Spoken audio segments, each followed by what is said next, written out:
नमस्कार दोस्तों, स्वागत है आपका daily one topic by AK YouTube channel पर। इस वीडियो के माध्यम से हम देखने वाले हैं प्लेटो के साम्यवाद को, कि प्लेटो का साम्यवाद क्या है, कितने प्रकार का है, प्लेटो के साम्यवाद के अंतर्गत क्या है और क्या इसकी आलोचना हुई। तो चलिए बिना किसी देरी के आपके लिए वीडियो नोट शुरू करते हैं। चैनल पर नए हैं तो सब्सक्राइब करके बेल आइकन प्रेस जरूर कर लीजिएगा। आइए टॉपिक पर चलते हैं। तो दोस्तों देखिए, प्लेटो के बारे में हम लगातार वीडियोस में बातचीत कर रहे हैं, क्योंकि प्लेटो कोई छोटा मोटा एक टॉपिक नहीं है, काफ़ी विस्तृत टॉपिक है। और आप चाहते हैं कि आपकी तैयारी अच्छी तरीके से हो, तो हम इसी प्रकार से आपको वीडियोस देते जाएंगे।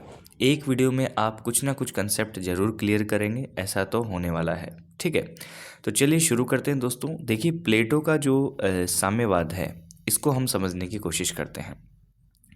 सबसे पहले तो देखिए, सिनक्लेयर महोदय हैं एक, इन्होंने क्या कहा है कि प्लेटो व्यक्तिक संपत्ति और पारिवारिक जीवन पर प्रहार करता है। प्रहार का मतलब क्या हुआ, इसका विरोध करता है। रिपब्लिक में सामाजिक क्रांति का संदेश मिलता है और पूंजीवाद और संपत्ति की सत्ता समाप्त करने का आदेश मिलता है, ये सिनक्लेयर ने कहा है। तो साम्यवाद के अंतर्गत एक चीज़ तो क्लियर होने वाली है कि यहाँ पर व्यक्तिक जो संपत्ति है वो नहीं रखने की बातचीत की जाएगी।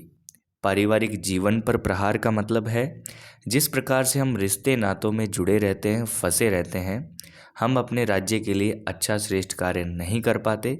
इसलिए प्लेटो चाहता है कि ये सब बंधन मुक्त हों, सभी राज्य के प्रति समर्पित हों, पारिवारिक प्रेम कलह किसी भी प्रकार का कोई भी पॉइंट राज्य और व्यक्ति के बीच में नहीं आना चाहिए।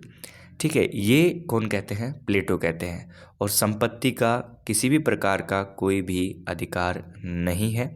खास करके जो सैनिक वर्ग है, जो शासक वर्ग है, उनको तो संपत्ति का कोई भी मोह नहीं होना चाहिए।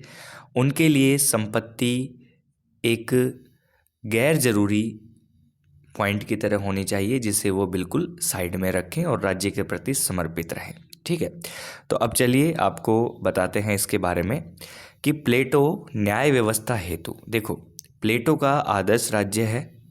आदर्श राज्य में आदर्श राज्य कब होगा, जब न्याय की व्यवस्था होगी। हम ये भी पढ़ेंगे कि प्लेटो ने 3 वर्गों की बात करी। जो 3 वर्ग अगर अपने अपने क्षेत्र में अपने अपने अधिकारों के अनुसार सही तरीके से कार्य करते रहे तो अपने आप ही न्याय की स्थापना हो जाएगी। उसके बारे में भी हम आने वाले वीडियोस में बातचीत करेंगे जब हम न्याय का टॉपिक लेंगे।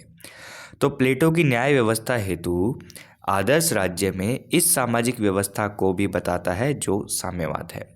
प्लेटो कहता है कि जो मैं सामाजिक व्यवस्था आपको बताने जा रहा हूँ, इसमें साम्यवाद का बहुत बड़ा रोल है, जो न्याय व्यवस्था बनाए रखने के लिए साथ साथ एक नई सामाजिक व्यवस्था का नाम है ये साम्यवाद। जिससे क्या होगा, हमारा राज्य एक मजबूत राज्य बनेगा। जिस भी प्रकार की संपत्ति पारिवारिक मोह होगा, जिसे शासक और सैनिक संभवतया इसे छोड़ पाएंगे और अपने राष्ट्र के प्रति समर्पण दे पाएंगे।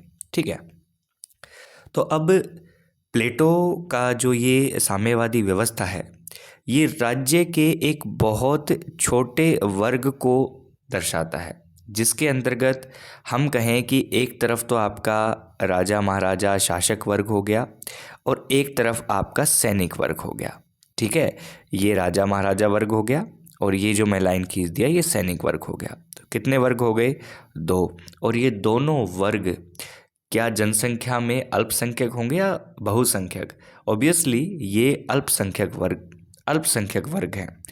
तो कहा गया कि प्लेटो के साम्यवादी जो व्यवस्था है वो 2 अल्पसंख्यक वर्गों, जिसमें शासक और सैनिक तक ही सीमित हो गया। और ये जो साम्यवादी व्यवस्था है ये 2 भागों में विभाजित हो गई। अगर आपको अभी तक वीडियो समझ में आया है तो हम आगे बढ़ते हैं, नहीं समझ में आया है तो फिर से इसे देख लीजिए, किसी भी प्रकार की जल्दबाजी की ज़रूरत नहीं है। प्लेटो के साम्यवाद के प्रमुख प्रकार हम आपको बता दें, 2 ही मिलेंगे आपको, संपत्ति का साम्यवाद, परिवार या स्त्रियों का साम्यवाद। प्लेटो ने अपने साम्यवादी सिद्धांत दिया, प्लेटो ने अपने साम्यवादी विचार दिए। हालांकि बहुत सारे विद्वानों को पसंद भी नहीं आया होगा, तो उन्होंने इसकी आलोचना भी की होगी। लेकिन फिलहाल हमें देखना है कि संपत्ति का साम्यवाद क्या है, प्लेटो का संपत्ति का साम्यवाद क्या है, इसे हमें फिलहाल देखना है। ठीक है, जिसे हम कम्युनिज्म ऑफ प्रॉपर्टी कह सकते हैं अंग्रेजी में। देखो, प्लेटो कहता है, संपत्ति के साम्यवाद के अंतर्गत प्लेटो कहता है कि जो सैनिक वर्ग है, जो शासक वर्ग है, उसको धन दौलत संपत्ति किसी भी प्रकार से आवश्यक नहीं है। ठीक है, उनकी कोई भी निजी संपत्ति नहीं होगी, उनको किसी भी प्रकार से कहीं भी खुद के लिए व्यवस्था करने की ज़रूरत नहीं है।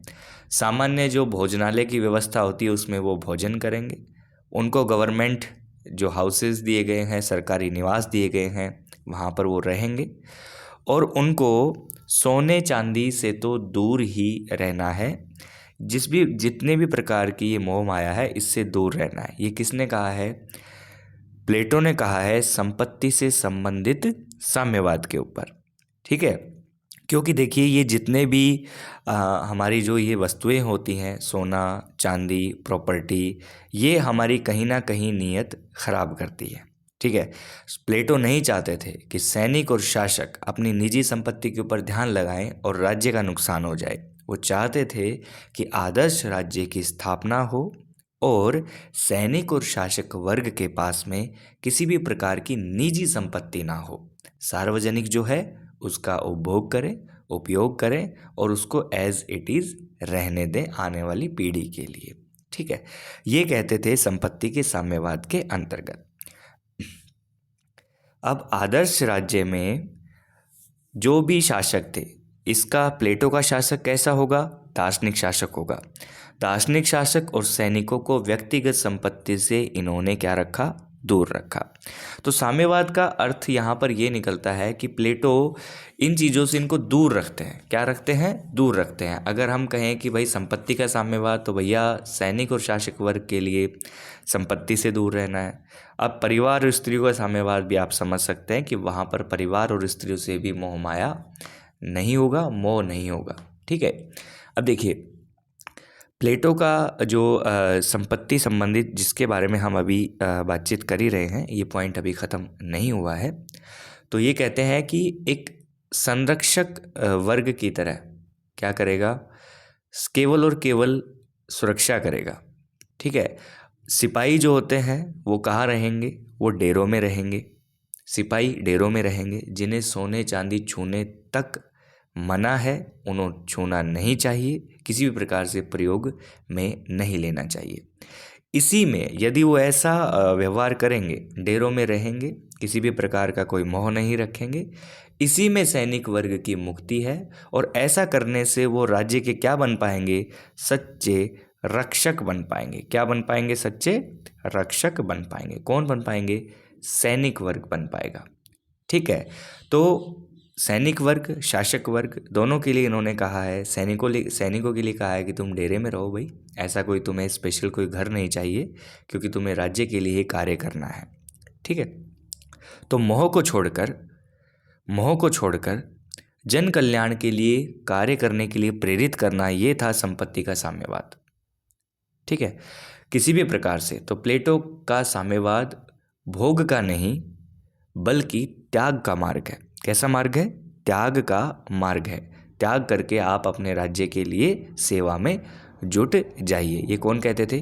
प्लेटो कहते थे। तो देखिए, संपत्ति के साम्यवाद में हमने ये चीज़ें समझी कि भाई ऐसा है कि संपत्ति नहीं रखनी चाहिए, निजी संपत्ति नहीं होनी चाहिए। और इस प्रकार से अब जब प्लेटो ने अपना ये सिद्धांत दे दिया, संपत्ति का साम्यवाद, इन्होंने कह दिया कि भाई ये उनमें क्वालिटी होनी चाहिए, लेकिन कुछ विद्वानों को ये बात चुभी।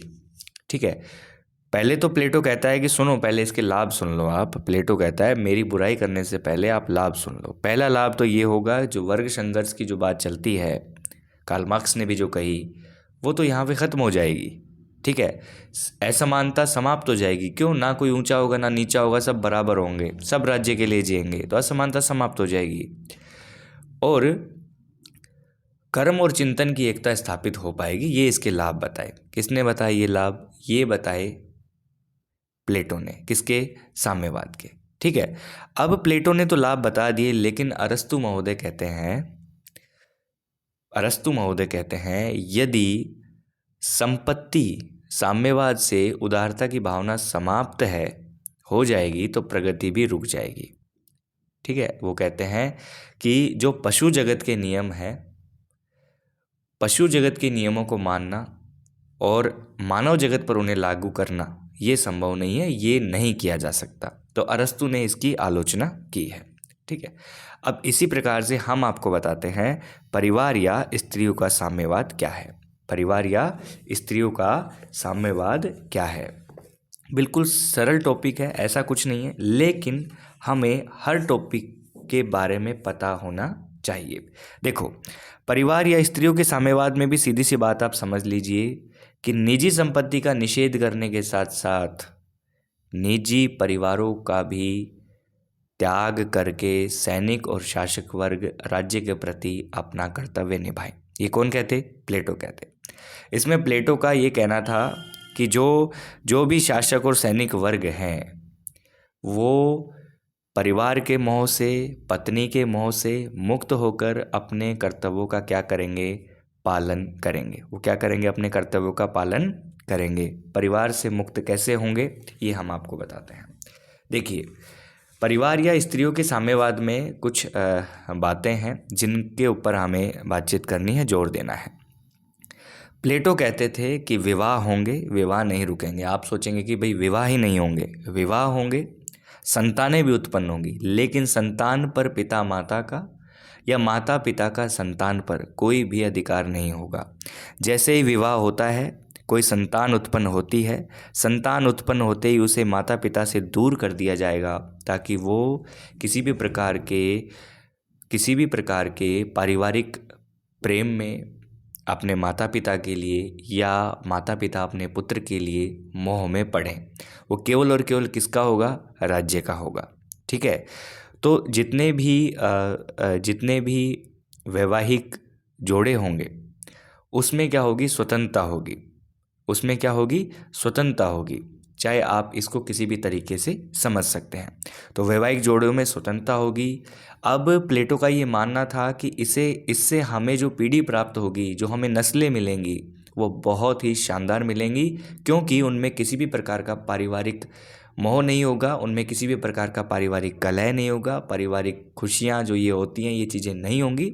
वो केवल और केवल राज्य के लिए कार्य करेंगी। ठीक है। अब साम्यवाद में एक ऐसी योजना भी प्रस्तुत करते हैं प्लेटो।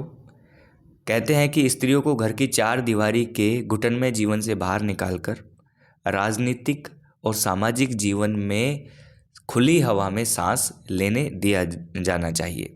ठीक है। हालांकि होता यही है कि स्त्रियां घर की चार दीवारी के भीतर ही रहती हैं, लेकिन प्लेटो ये कहते थे कि समानता का अधिकार तो इनको भी बाहर श्वास लेने का अधिकार है, इन्हें भी पुरुषों के बराबर अपने राज्य के लिए कार्य करने चाहिए। ठीक है। अब ये इतने भी कहते थे कि जितना पुरुष निर्भीकता से कार्य कर सकता है, महिलाएं भी उतनी साहसी होती हैं, वो भी कार्य कर सकती हैं, वो भी राज्य के लिए अच्छे बलिदान दे सकती हैं, काम कर सकती हैं। ठीक। तो परिवार और निजी संपत्ति एक दूसरे से जुड़े हुए हैं, ये अलग अलग नहीं है। अब परिवार एक संस्था है, उसी के लिए व्यक्ति क्या करता है? प्रॉपर्टी जोड़ता है। अब जब परिवार ही नहीं होगा तो वो प्रॉपर्टी किस लिए होगी? तो इसलिए संपत्ति का साम्यवाद भी लागू हो गया। तो परिवार पर लागू करो संपत्ति का साम्यवाद वाला सिद्धांत, अपने आप लागू हो जाएगा। जब परिवार नहीं तो फिर संपत्ति किसके लिए वो जोड़ेगा? ठीक है।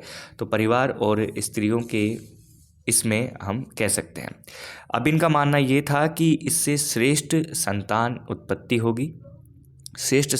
उत्पत्ति होगी। प्लेटो ये कहते थे कि भाई स्त्री पुरुषों का जो व्यक्तिगत इच्छाओं के लिए नहीं बल्कि राज्य के व्यापक हितों को रखकर जो साथ रहना है, उससे श्रेष्ठ नस्ल मिलेगी जो हमारी लक्ष्य की प्राप्ति के लिए सही होगा। ठीक। उचित आयु के स्त्री और पुरुषों को विवाह सूत्र में बांधा जाए और उनसे संतान उत्पत्ति करवाए जाए। उसके बाद में संतान बाल शिशु गृह में रहेगा, माता पिता के पास नहीं रहेगा, जहाँ उसका पालन पोषण होगा। ठीक है, तो ये कौन कहते थे? ये कहते थे प्लेटो। किसके अंतर्गत कहते थे?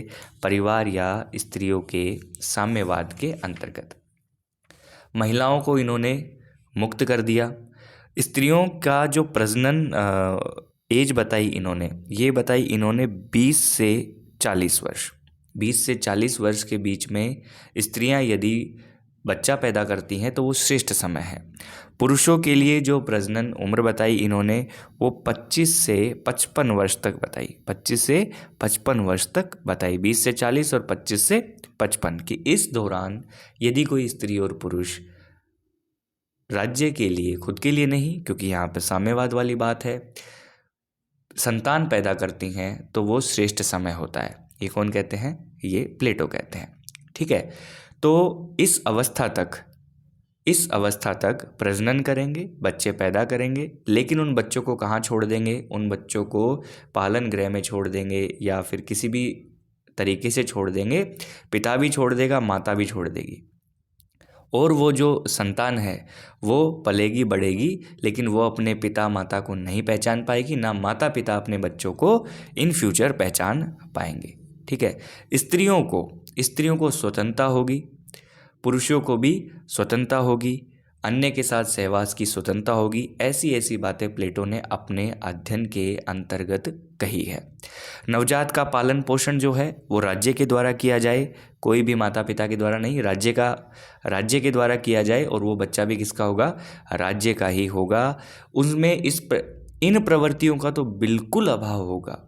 जो तुच्छ कहलाती हैं, पारिवारिक प्रेम, स्नेह, ये चीज़ें उसके अंतर्गत नहीं होंगी। ये इन्होंने कहा है अपने परिवार और स्त्रियों के साम्यवाद के अंतर्गत। ठीक है, तो हमने आपको ये बिल्कुल लाइट वे में बताया है कि भाई जो अब इसी की ऊपर आलोचना अरस्तु करते हैं कि जो पशुओं के लिए जो नियम है वो मानव जाति पर लागू नहीं हो सकते, ये ठीक नहीं है।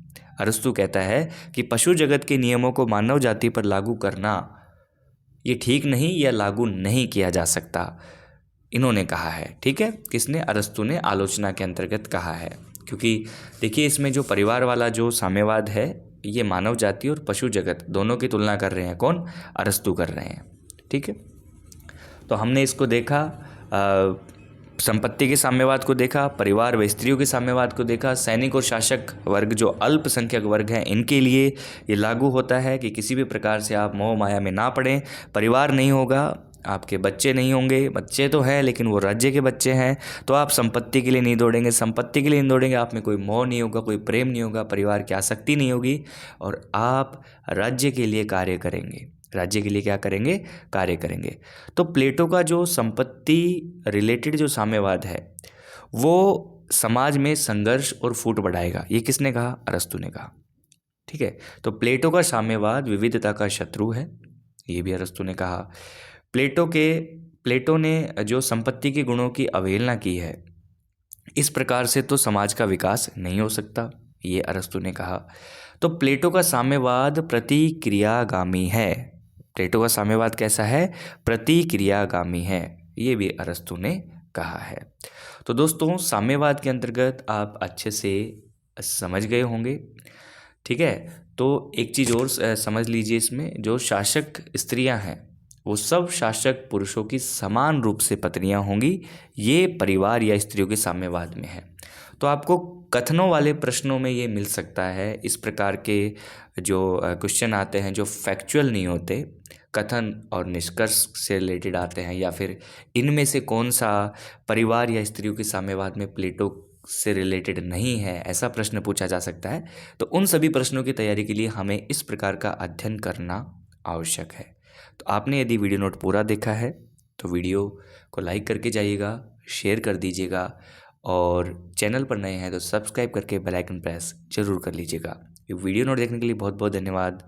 मिलते हैं नेक्स्ट वीडियो नोट में।